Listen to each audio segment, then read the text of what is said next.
Welcome to Module 6. We're continuing through the Resume Builder. We will be discussing the Contact and the Education tab.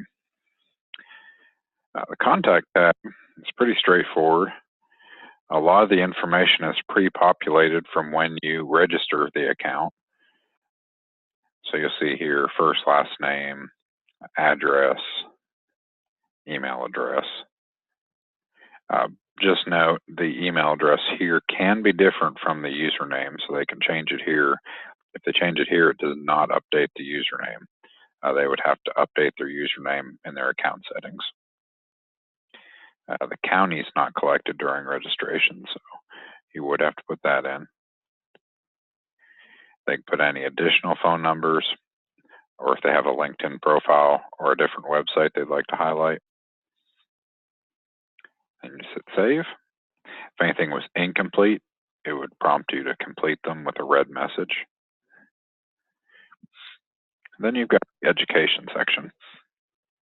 You'll see here, before we move into this, I just want to highlight that if you click preview, it'll show you all the information from the previous tabs, just to give you a running total of what your resume is looking like.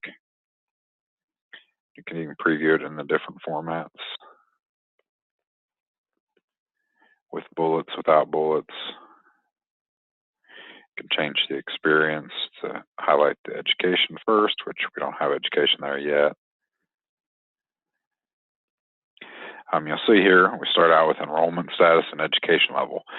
These are very important for enrollment in different programs because they like to know if somebody is employed or unemployed at the time that they were registered, because they get counted into factors such as entered employment rate. So if they were unemployed, became employed after you assisted them with case management or a training opportunity, they want to get credit for that. So it's very important that these are set correctly. There is a pop-up here so they can look at the different types of definitions of each of these categories. If they just need a little bit more information.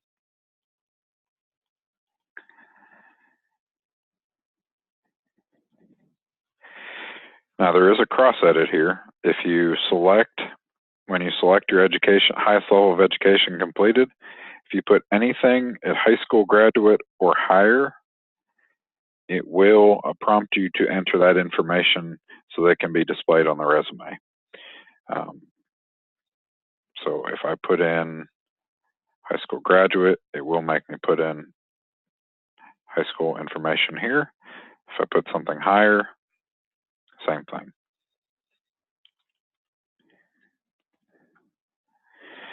Autocomplete.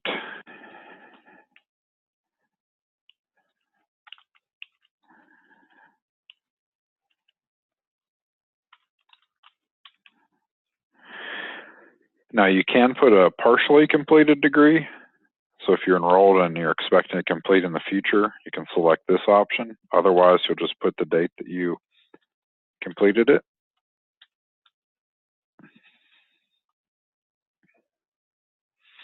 You can also put additional information, such as courses you completed, honors, GPA, and activities.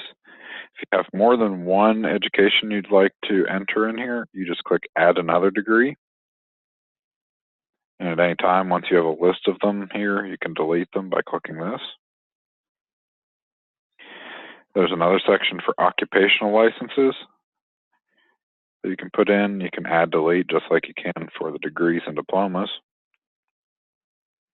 You do have to put when it was issued. We do also have a section for National Career Readiness Certificates, which if you check this, then it'll ask for additional information, such as which level you completed, where it was issued, and what date it was issued.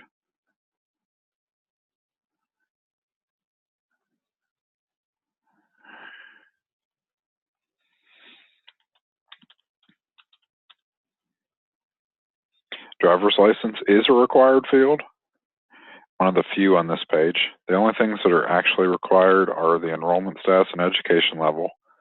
If you have higher than high school, you have to enter this, and then driver's license. Everything else is optional on this page, but the more information you provide, the better. you do say yes, it will automatically populate regular Kentucky. But if you do have a license from a different state, you can change it. Or if you have a CDL, you can indicate that here and whichever endorsements you may have. If you have a CDL, it's probably important to display that on your resume. You will want to make sure they click this. Even if you have a regular operator license, if you're looking to apply to any jobs that require a driver's license, such as a local driver job that doesn't require CDL but does require you to drive a vehicle and have a current driver's license, you want to make sure they select display driver's license on resume. It is not selected by default because you don't always need that on your resume. But if you are applying to any sort of driving positions, you would want to make sure they select that. If you have any foreign languages that you're proficient in, you can add them here. There's nothing added there by default.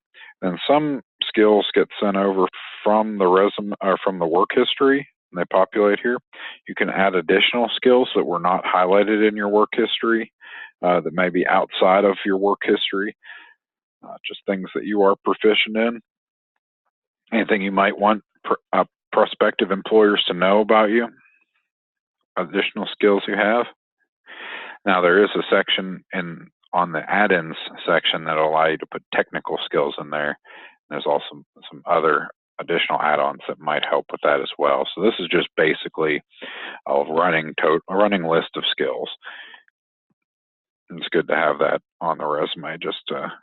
It's more of a summary of the different type of skills, and the system can match you better the more skills you have listed there. So that is the contact and the education tab. Once you're finished with this tab, you hit save. It will move you on to the summary tab, which we will cover in the next module. Thank you.